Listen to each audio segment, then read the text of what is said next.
Okay, so now we are going to talk about that one of the most important topic, that is motion of the charged particle in a uniform magnetic field. This is one of the most important topic and most important derivation, I can say, which is very important in this chapter.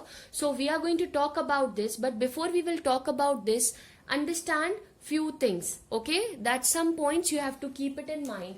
The first point, that is that the work done by a Lorentz force is always zero. Okay, the work done by Lorentz force, I am writing it here, LF, is zero, always zero. Why it is always zero, beta? Because we know that force is equals to what? The work done is equals to what? Force into displacement. So what is that displacement is? Because the direction of the motion of the particle is always perpendicular. Direction of the motion of the particle is always perpendicular. It is displacing but always perpendicular. So this will be 90 degree. So the work done by this will be always zero. Okay. Now, next we are going to talk about that there is no change in its kinetic energy of the particle when it's moved inside the magnetic field only. When a charged particle is moving in a uniform magnetic field, there will be no increment or no decrement in its kinetic energy. Only that is means there is no change in its kinetic energy, and that is also we have seen in a work energy theorem. So that is also zero. Now, whenever the force which is acting perpendicular to the direction of the motion, it will always provides a helical path or a uniform circular motion to the charged particle. This you have to keep it in mind. That's why I have discussed these points with you. Now we are moving forward and we are going to talk about the motion of the charged particle in a uniform magnetic field. Very important topic, as I have already told you. So here what we have to consider, we have considered let that a charged particle which having a charge q, okay, which moving with velocity v, okay, it enters this charged particle which is moving with velocity, moving with charge q with velocity v, it enters in a magnetic field b. What will happen? It will experience a force, because we have already seen that whenever the particle is moving, it will experience a force. What is that force is? F is equals to Q V cross of B. This is the force which is going to experience by our charged particle. So we will have, this will be QB sine theta. Now this is the condition which we have considered. Now what will happen, that when this is going to happen, there are three possible conditions, okay? Three cases are possible, I can say, okay? So we are going to talk about the first case. What the first case says. Here in the first case, when the initial velocity is parallel.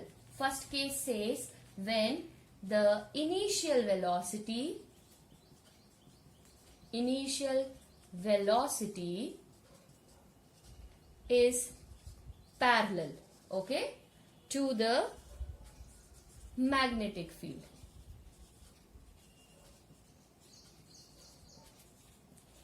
What does it mean? It means that initially we have considered that when this charged particle is kept in a uniform magnetic field, this charged particle plus Q is kept in a uniform magnetic field, it will experience a force which we have already discussed, that it is going to experience a force. Now, initially when the velocity is parallel to the magnetic field, the velocity of the charged particle is parallel to the magnetic field. In that condition, what will happen? This sine will be 0. Okay, this sine theta value will be 0, or we can say 180, because it can be anti-parallel. So we will get that Fm is equals to QB sine theta. It means Fm will be 0 in this case. First case, Fm value will be 0. Now we are going to talk about the second case of it. Okay, what will be the second possible case, that how we can calculate it. Okay, so now we are going to talk about the second case. What the second case is, when the initial velocity is perpendicular to the magnetic field. Okay, means initially the velocity of this will be perpendicular to the magnetic field. Consider that we have a uniform magnetic field which will be enter radially or which will be perpendicular into the plane of paper. Okay, so this is the direction of my magnetic field. Okay, now here we can consider that this magnetic field is there, and what will happen that because of this, the velocity of this will be perpendicular. This will be the velocity of this perpendicular to it. Now this is the charge Q. What will happen? It will experience a force. It will always experience a force which will be perpendicular to its velocity and magnetic field. You understand what here we are talking about? Here the magnetic field is into the paper. Suppose this is the paper, so the magnetic field is into the paper. So when the magnetic field here, so the force will be in the upward direction. See, this is the case. Understand this way. This is the case. The force, this side the force is acting, this is the magnetic field, and this is the velocity. So the force will be acting in this way. What will happen? Because of the force, this velocity, what will happen in this case? Understand that when initially theta is 90 degree, okay, so in that time your force will be what? QB sine 90 degree. It means that force will be nothing but QB sine theta, QB, okay, because this value is 1. Okay, this time the force will be maximum. Why it is maximum? Because the magnetic force which will be acting perpendicular to the velocity, and when it is acting perpendicular to the velocity, it means there will be no work done. Okay, and when there is no work done, so there is no change in the speed or the kinetic energy of the charged particle. Okay, but because of this magnetic field and the force which is acting because of the magnetic field on this charged particle is deflecting and moving radially. Why? And it has some radius r, and because of this, what will happen? It will experience a force, and that because of that force, this charged particle is deflecting slightly. Okay, and when it is deflecting slightly, what will happen? Or we can say sideways, when it is deflecting without changing its speed, it will offer a centripetal force because it will be acted at the center. And you know what is centripetal force? Which a force which is acting radially or towards the center. Okay, the force which helps something to tie through its center, the force which is acting the center, right? So here we are going to get what? That the centripetal force will be what? We can say centripetal force is equals to mv square upon r. This force is nothing but equal to its magnetic force. Because of magnetic force, it produces a centripetal force. That is, so we can write here mv square upon r is equals to qvb. So we say v get cancel. I will get r is equals to mv upon qb. Okay, this is clear.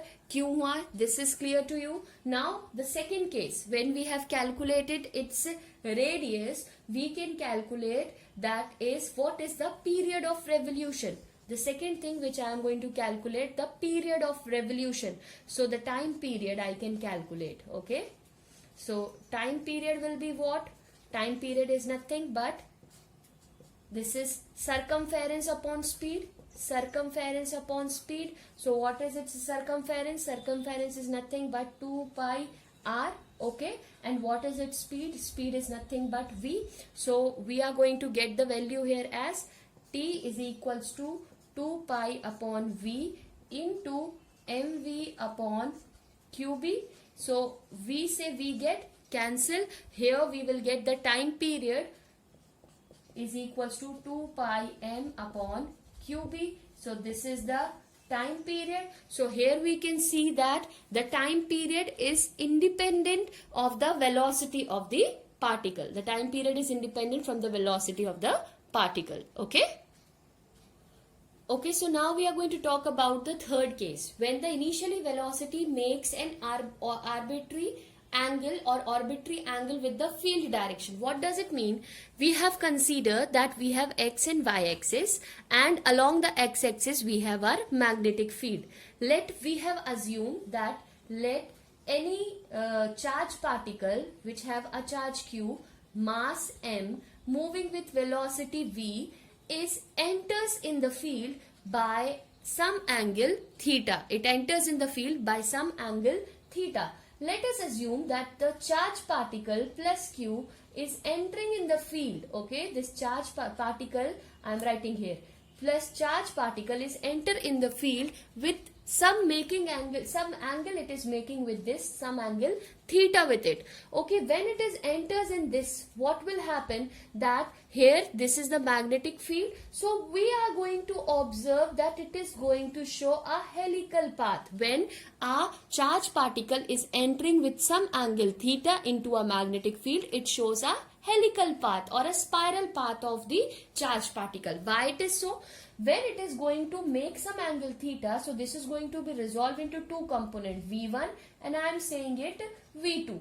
So here V1 is nothing but V cos of theta, okay, and V2 is nothing but V sine of theta. This two component of the velocity, it is going to be resolved. If you will see here, the V sine theta is helping it to move in the perpendicular to the field, and V cos theta is helping it to move in along with the direction of the magnetic field. So it means that it is going to be resolved into two components. Okay, it is going to be resolved into two components of the velocity.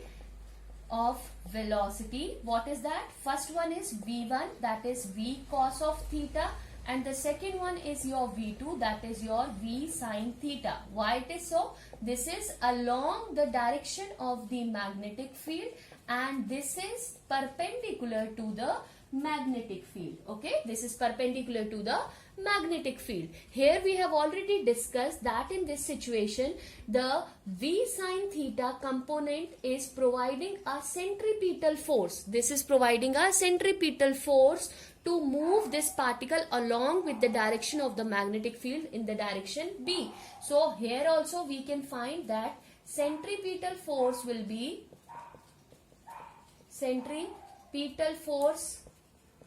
is equals to Lorentz, or we can say simply a magnetic force. Okay, so what is that? That is mv2 square. Why I am writing v2 square? Because this is the component which is helping it to move in a circular or in a helical path.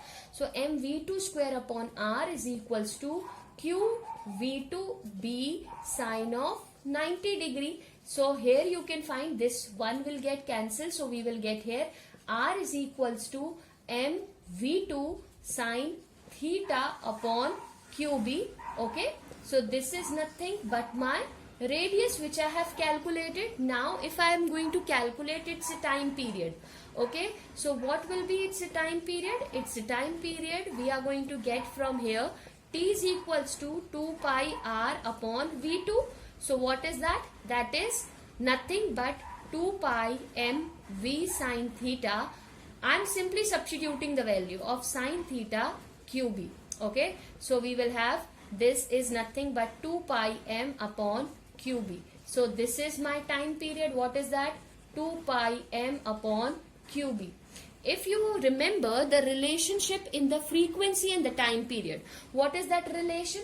Relation of the frequency and the time period, if you remember. So the frequency is nothing 1 upon t. So we have the value of t. So what we are going to get? Frequency is nothing but qb upon 2 pi m. Okay. What is its angular frequency? If somebody is going to ask you to calculate. So angular frequency is nothing but we know omega is equals to 2 pi nu. So we will substitute the value qb upon m. Angular frequency will be, okay, angular frequency will be qb upon m. So this way we are going to calculate everything that is related to your this initial velocity, or this we are going to talk about. Now the last thing which is left in this we have to discuss, that is the pitch of the spiral path. Okay, if somebody is going to ask you to calculate the pitch of the spiral path.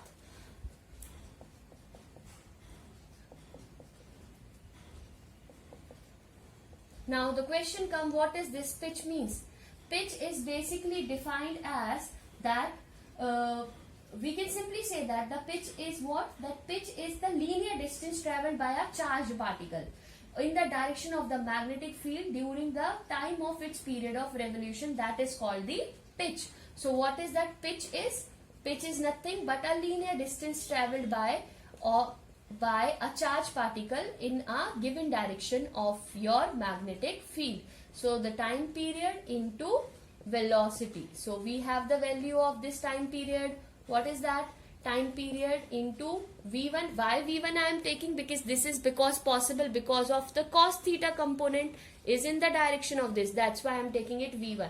So we will have this T upon QB into of V cos of theta. So this is nothing but my pitch. So this is clear to you. So I hope this is clear. So study well. Thank you so much. God bless you all.